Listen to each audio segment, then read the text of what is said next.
There. Okay, do you hear me? Thank you so much. Thank you so much for being part of this. It's really amazing. I've been looking forward to this for a long time, and it's beyond. I will try to just go through my own very unscientific approach to energy and try to present some glimpses into the way that I try to work with these excitement and exhaustions within both particles physics, tantric technology, and also feminist theory, I would say. So basically, I am driven by a yearning to these strange and also risky intimacies. So I decided to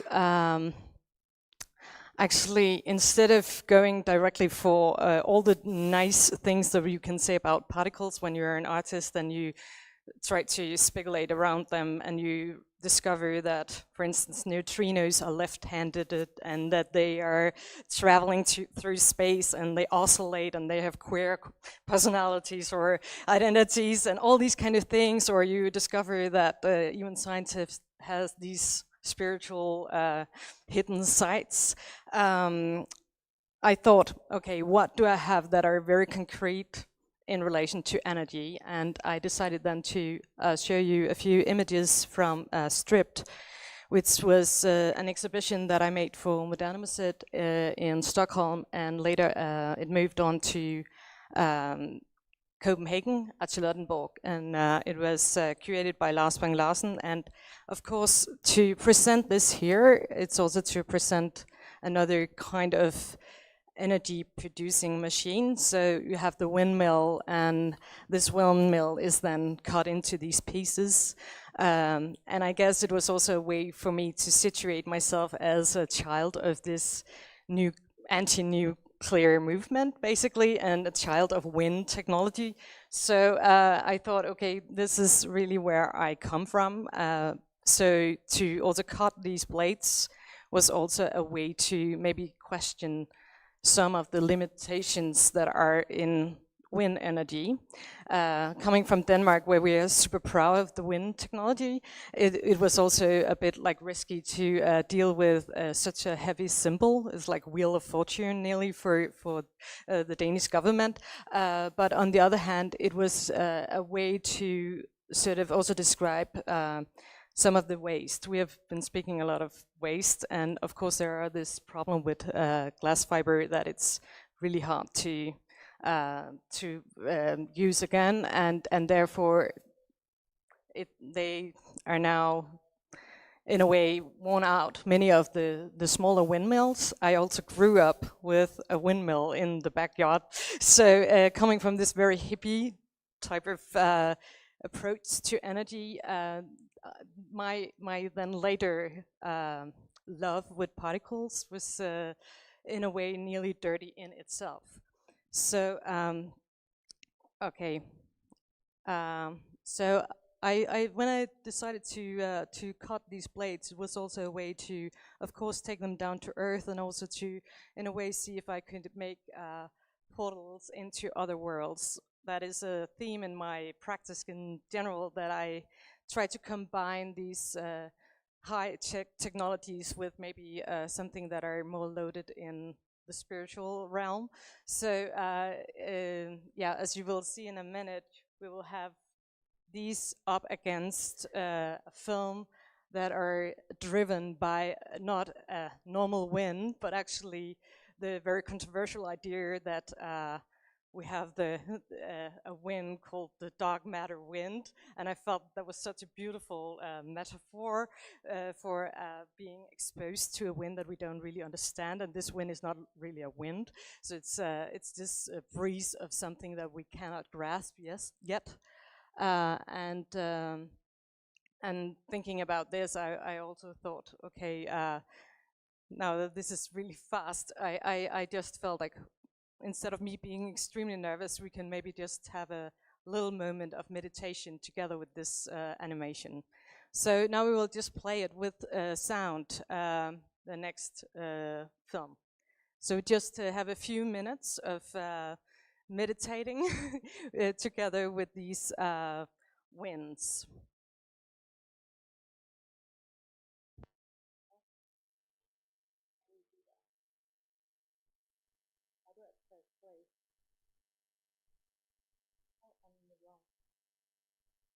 You do it. You're doing something now.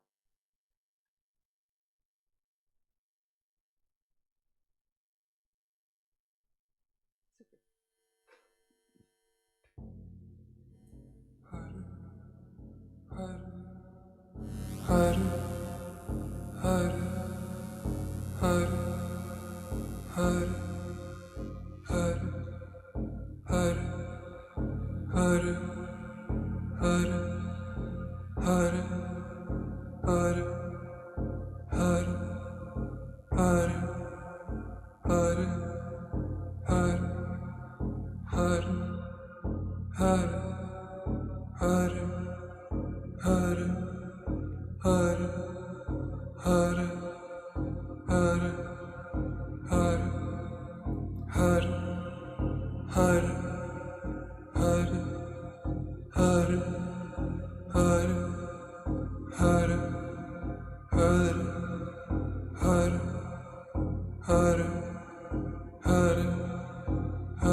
Turn it volume down a little bit and just speak into this idea of trying to combine these more like spiritual ideas with, of course, a technology like wind technology and particle theory. That is really the promiscuous play that I believe is also in at least to me, generates this scene for trying to deal with energy. That energy is not only something outside of us, of course, but it needs to be touched on all levels, so to speak. And of course, it feels like playful and also promiscuous to some, to combine these ideas or misunderstandings of scientific ideas like the dark matter wind that we don't really know what is.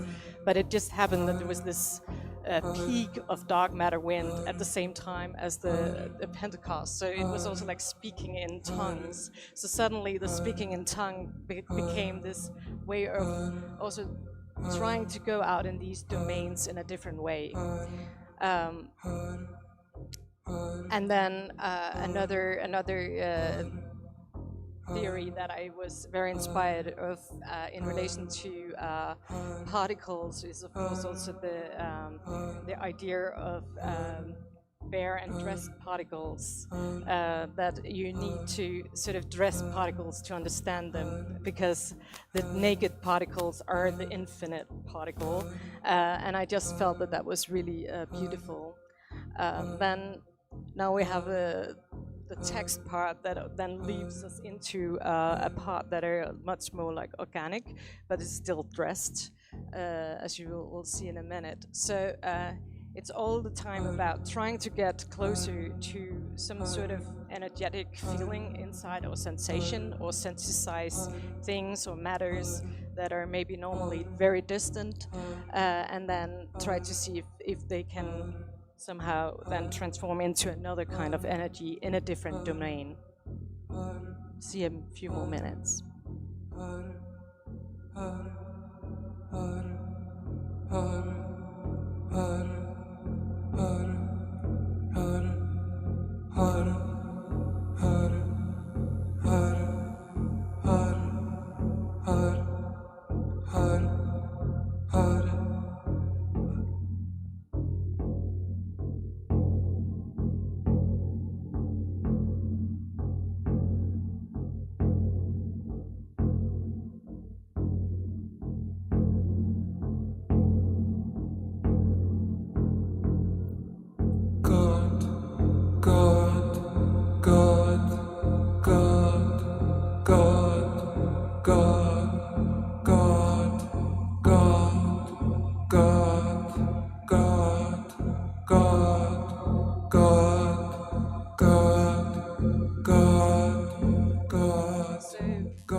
be very visual, that my way of dealing with physics stems from a very unorthodox source, namely Kundalini yoga and tantric theory, and also theosophy. So this idea that physics can be many things, but of course in the 60s and the 70s, a lot of spiritual movements, they sort of just hijacked all the quantum terms to, in a way, say this is true.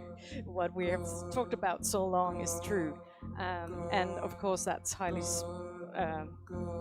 yeah, problematic as well, because they left out also maybe some of the more understood and problematic aspects of quantum physics. So, okay, I will move on. The next slide that I want to show is where my interest is at the moment, where I have the privilege of doing a postdoc, where I try to see if I can go deeper into land art pieces that are inspired by physics.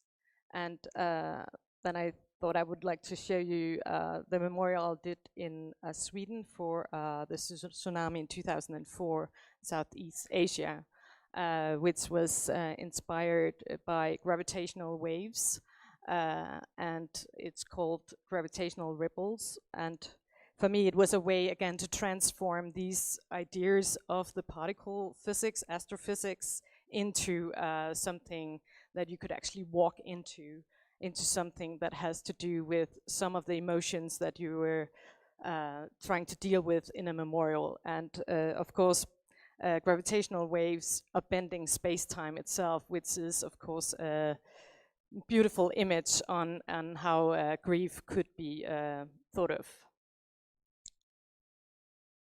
And the last one, sorry, I'm getting so confused. It's probably all the energy in the house.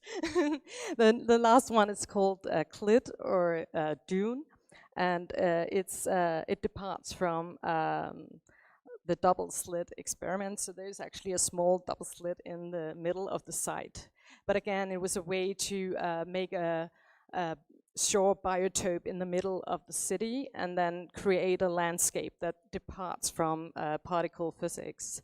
And again, to generate a space that you can actually go into that are for other, of course, species as well, and to, in a way, then have this biodiversity to blossom in the site. Yeah, it's a little hard to see the double slit. And there was also references to different other concepts in quantum physics. So yeah, so that was my very confusing, but still, yeah, with a lot of energy presentation. And thanks again for yeah, having me.